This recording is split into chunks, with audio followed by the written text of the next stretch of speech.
protein binding atau ikatan obat dengan plasma. Seperti yang telah saya sebutkan sebelumnya, bahwa obat ketika sampai di dalam plasma, maka obat ada dalam bentuk bebas dan ada dalam bentuk terikat. Obat-obat terikat dengan protein plasma seperti albumin dan alfa-1 asid glikoprotein. Kemudian obat-obat yang bersifat asam lemah seperti diazepam, phenytoin, warfarin, salicylic acid itu terikatnya dengan albumin. Dan obat-obat yang bersifat basa seperti lignocain, propranolol itu terikatnya dengan protein plasma alfa-1 asid glikoprotein. Nah, satu hal yang perlu menjadi perhatian kita adalah obat yang sampai ke reseptor. Obat yang dapat menimbulkan efek farmakologi hanyalah obat bebas, bukan obat yang terikat dalam protein. Kemudian, protein plasma yang paling banyak itu adalah albumin.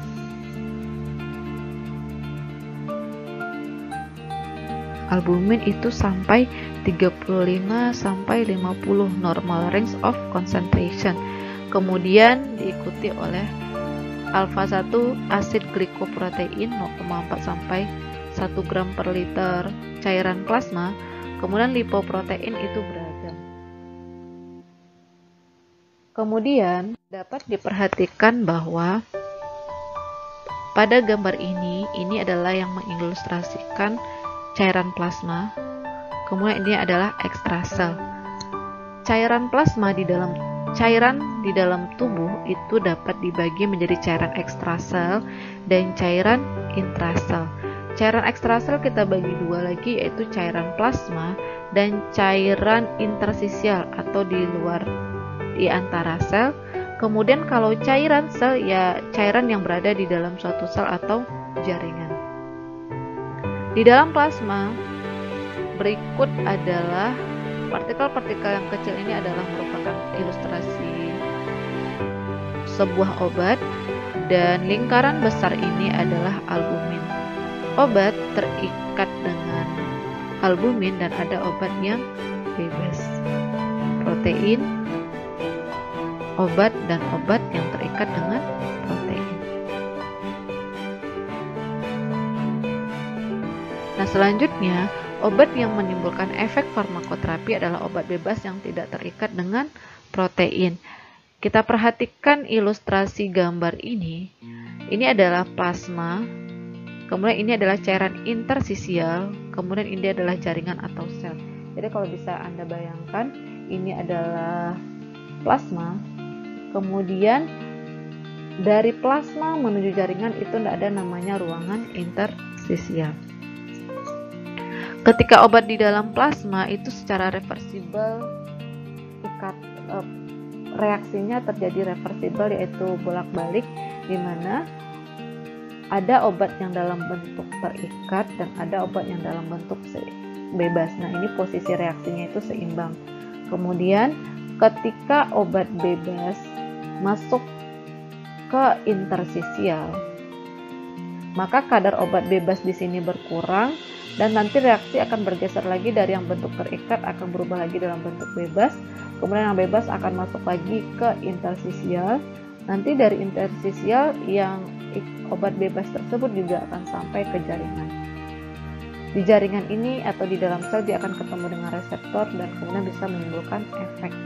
Jadi mustahil obat-obat yang terikat protein plasma itu akan mampu sampai ke reseptor, dikarenakan protein plasma itu berat molekulnya sangat besar sekali sehingga susah menembus membran sel. Selanjutnya, ikatan protein plasma itu mempengaruhi setengah obat. Di mana Anda perhatikan di sini bahwa berikut adalah obat-obat. Umumnya ini salah satu contohnya adalah antibiotik, ceftriaxone. Nah, obat-obat yang terikat protein semakin banyak, Semakin tinggi ikatan obat dengan protein, maka cenderung tes tengahnya akan lebih lama. Kenapa bisa lebih lama dan dan renal clearance-nya juga akan lebih lama? Karena waktu kadar obat di dalam plasma itu bertahan lebih lama. Kenapa? Apa kira-kira kaitannya antara ikatan protein plasma dengan tes tengah? Jadi jika saya ilustrasikan bahwa ketika Anda mengkonsumsi ceftriaxone, kemudian obat akan terikat plasma sebesar 96%, sehingga obat bebas hanyalah 4%. Nah, obat yang 4% inilah yang nanti akan sampai ke reseptor di jaringan. Kemudian dari yang 96% tersebut kemudian akan berubah kembali menjadi bentuk bebas sekian 4%. Dan 4% tersebut berikutnya yang akan juga sampai ke reseptor. Artinya obat dilepaskan perlahan-lahan dalam bentuk bebasnya, sehingga tes tengah obat juga akan jadi lebih panjang. Obat-obat yang terikat protein plasma cenderung pemakaian atau frekuensi pemakaiannya tidak akan lebih sering, kecuali seperti obat-obat paracetamol yang tidak terikat kuat dengan protein plasma, itu bisa digunakan sampai 4 kali sehari. Kemudian, seperti apa interaksi yang terjadi antara obat dengan obat akibat ikatan protein plasma? Jadi obat-obat yang terikat protein plasma akan sangat gampang berkompetisi atau berinteraksi dengan sesama obat. Misalkan saya contohkan di sini ada 2 obat di dalam plasma. Obat A, ikatan obat plasmanya adalah 95%. Artinya persentase obat bebasnya adalah 5%. Obat B, persentase obat yang terikat protein plasma adalah 50 dan persentase obat bebasnya adalah 50. Kemudian jika terjadi perubahan atau ada interaksi dengan obat sehingga terjadi perubahan bahwa obat yang terikat itu berkurang menjadi 90%, obat bebas menjadi 10%. Nah, perubahan ini dari 5 menjadi 10% itu artinya sangat bermakna untuk obat-obat yang terikat kuat dengan protein plasma. Di sini artinya terdapat peningkatan obat bebas sampai 100%. Sebaliknya, kalau obat yang terikat protein plasma hanya 50%, ketika terjadi pengurangan 5% obat terikat dan peningkatan obat bebasnya 5%, makna secara klinisnya nggak terlalu esensial, dimana hanya terjadi peningkatan sekitar 10%. Nah, peningkatan sampai 100% ini sangat bermakna sekali bagi obat-obat yang indeks terapi sempit. Obat-obat indeks terapi sempit adalah jarak antara minimum effect concentration dengan maksimum effect concentration itu sangat pendek, sehingga obat-obat tersebut dengan sedikit saja perubahan kadar obat bebasnya, maka akan beresiko terjadinya efek samping pada pasien, terutama pada pasien usia lanjut. Apa saja contoh-contoh obat indeks terapi sempit adalah warfarin, phenytoin, carbamazepin, gentamicin, vancomycin, lithium digoxin. Artinya pasien, apoteker perlu sangat close monitoring untuk pasien-pasien yang menggunakan obat-obat indeks terapi sempit, terutama pada pasien usia lanjut. Selanjutnya, drug interaction competition for binding sites. Saya contohkan sebuah obat dengan ikatan protein tinggi bisa menggeser obat-obat yang ikatan proteinnya lebih rendah, sehingga dapat menyebabkan free drug concentration-nya meningkat. Misalnya, seorang pasien menggunakan warfarin, di mana diketahui ikatan obat protein plasmanya itu 97%. Dan phenylbutazone itu 99% ikatan obat plasmanya lebih tinggi dibandingkan dengan warfarin. Lalu saya ingin bertanya, apakah Anda bisa memprediksi manakah obat yang mungkin akan menimbulkan efek samping jika digunakan bersamaan antara warfarin dan phenylbutazone?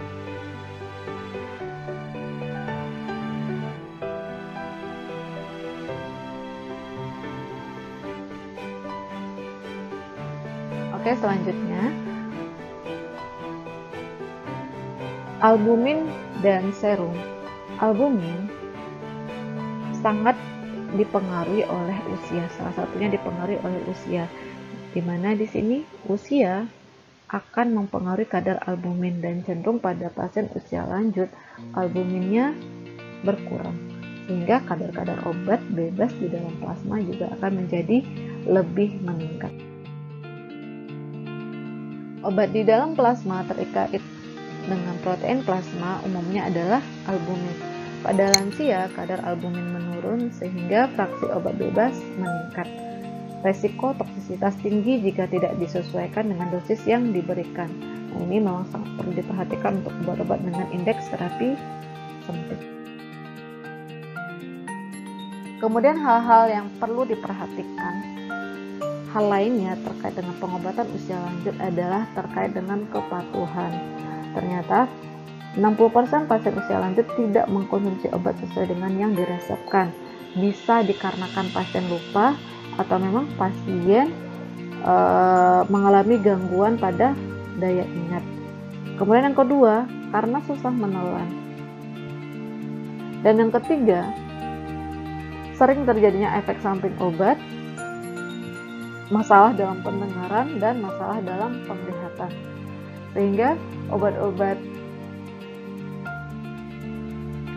apoteker itu perlu memberikan konseling kepada pasien-pasien geriatrik.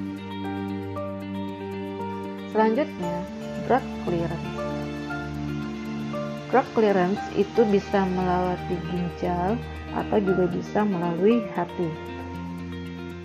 Pada pasien usia lanjut terjadi penurunan pada fungsi ginjal, terutama pada laju filtrasi glomerulus, sehingga di sini sangat mempengaruhi sekali pembersihan atau clearance obat-obat yang larut di dalam air. Contoh obat-obat yang larut di dalam air dan ekskresi utamanya melewati ginjal adalah obat-obat antibiotik yang larut dalam air seperti aminoglikosida, diuretik, digoxin, kemudian obat-obat adrenoreseptor blocker yang larut dalam air, litium, dan non-steroid anti-inflammatory drug. Lalu apa pengaruhnya terhadap obat-obat yang larut dalam air?